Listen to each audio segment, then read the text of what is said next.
Hey guys, so it is currently raining and I'm sitting underneath a tree, and I thought, this would be a good time to make a video. And there's a bird chirping like right above me, so he needs to like leave.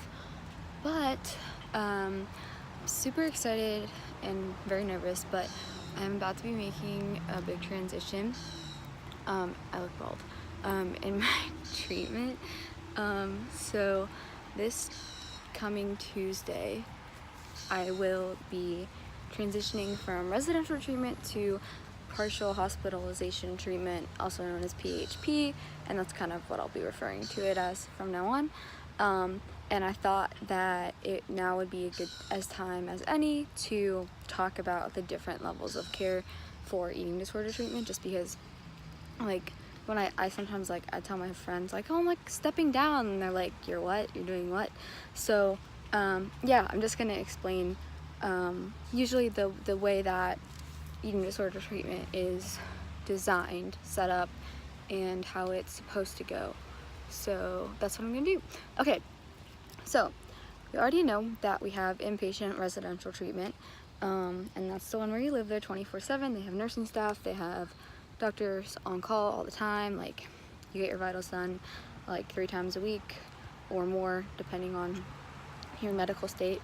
And then I've already explained like everything that goes on in another video. So the next thing that happens, like after you've been in residential treatment for a while and you're ready to step down,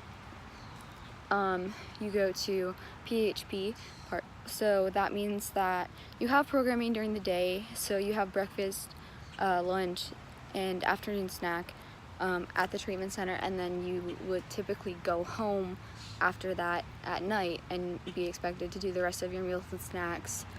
And the idea behind that is to kind of like give you still a lot of support, but also give you room to struggle and room to figure out how to like re-navigate your real life. So the only problem with that for me is Durham, North Carolina is 10 hours from my house, so it's not really like real life for me. And this something that I've talked about with my team this time is something that I think was a major like factor of why I relapsed and why I relapsed so quickly, was because when I was on PHP, I was basically going to programming during the day and then sitting around in a hotel room at night and watching TV and crocheting and not really doing real life things. So I didn't have a chance to practice real life, and then I just went back to school and I just like plummeted. So I also skipped a step last time, which I'm going to talk about. So for that reason, I'm going to be doing part of my PHP treatment here in Durham, and then I'm going to be transitioning to Hershey, where their program is only 5 days, and I'll be home on the weekends, and that will be hopefully a close model to real life. I say that in quotes because what is real life? Who even knows? Yeah, so you go to PHP, and typically that's like 6 to 8 weeks. It can be shorter or longer depending on how you're doing. And then after that, you're supposed to do IOP, which is intensive outpatient, which is basically, depends on the treatment center you're in, but at least the one that I go to, they have it I think 3 nights a week, and it's for like 3 or 4 hours, and they just do like, again, it's like a step down, so it's like not as intense as PHP, but it's still not quite living on your own, going to a therapist once a week.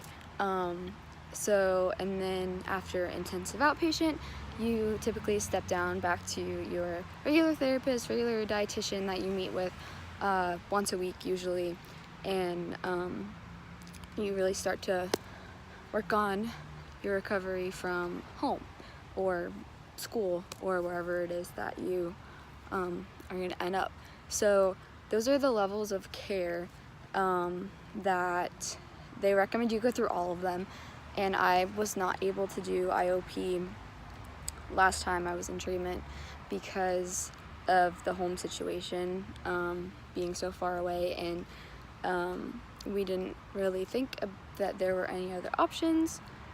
So I just went back and had a therapist and outpatient dietitian, and then I went back to school and I just had my therapist at school, whom I love, but it wasn't enough. I wasn't ready for that, and I didn't know.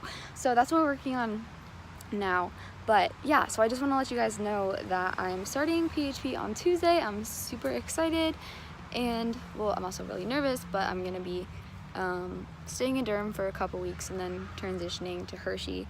I'll have a new team and going home on the weekends, and my dogs and my friends, and hopefully getting back to some real life. So yeah, those are the different levels of care.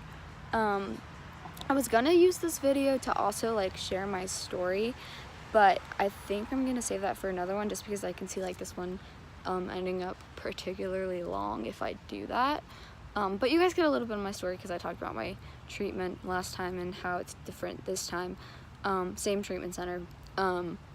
So yeah, but I'm also gonna make a video with some of the questions that you guys have asked about eating disorders and what you can do to be supportive, or things like that. So it's 2 different videos I have planned, and if I can get my headphones, it would be a lot easier, and if it wasn't raining and I wasn't sitting under this beautiful, beautiful tree, you know, I'm working on it.